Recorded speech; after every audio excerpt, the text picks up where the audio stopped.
ఎన్నికల్లో ఈ యొక్క రాజకీయ పార్టీల వాళ్ళు తాయిలాలు ఇచ్చి ఉచితాలు ప్రకటనలు చేసి ప్రజల్ని బురిడీ కొట్టించి ఓట్లు కొనుక్కునేటటువంటి వ్యాపారం చేస్తూ ఉంటారు. ఇప్పుడే నేను సోషల్ మీడియాలో పోస్ట్ చూశా. ఈరోజు మన రాష్ట్రంలో గత ఎన్నికల ప్రచారంలో ప్రస్తుత గౌరవ ముఖ్యమంత్రి గారు ఒక ప్రకటన చేశారు.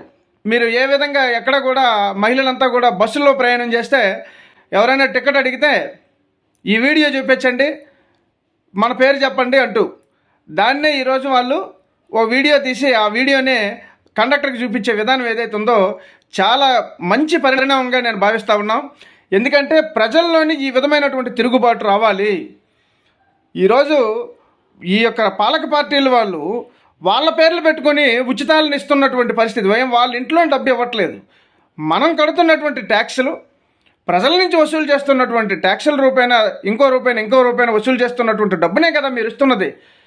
కేవలం ప్రభుత్వాలు ఉన్నది అందుకోసమే కదా. కానీ మీ పేర్లు పెట్టుకొని మేమేదో ఇస్తున్నామని చెప్పి మీ సొంత ఆస్తులు పంచినట్టు ఆ బిల్డప్ ఎందుకు? ఇది ప్రజలు గమనించాలి.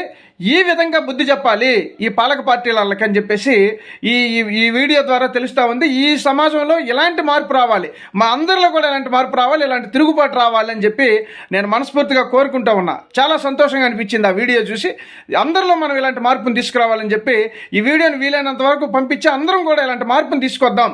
ఈ పాలక పార్టీలలో మనకేం ఉచితాలు ఇవ్వట్లేదు, మన డబ్బుతోనే మనకి ఇస్తున్నారు. మన ఓట్లు కొనేటప్పుడు మనల్ని బురిడీ కొట్టించడం కోసం రకరకాల వాగ్దానాలు చేస్తున్నారు. అది ఎవరి డబ్బు కాదు, మన సొంత డబ్బు, మనం కడుతున్నటువంటిది. మనం ట్యాక్సుల రూపేణ, జిఎస్టీల రూపేణ మనం కడుతున్నటువంటి డబ్బు మాత్రమే.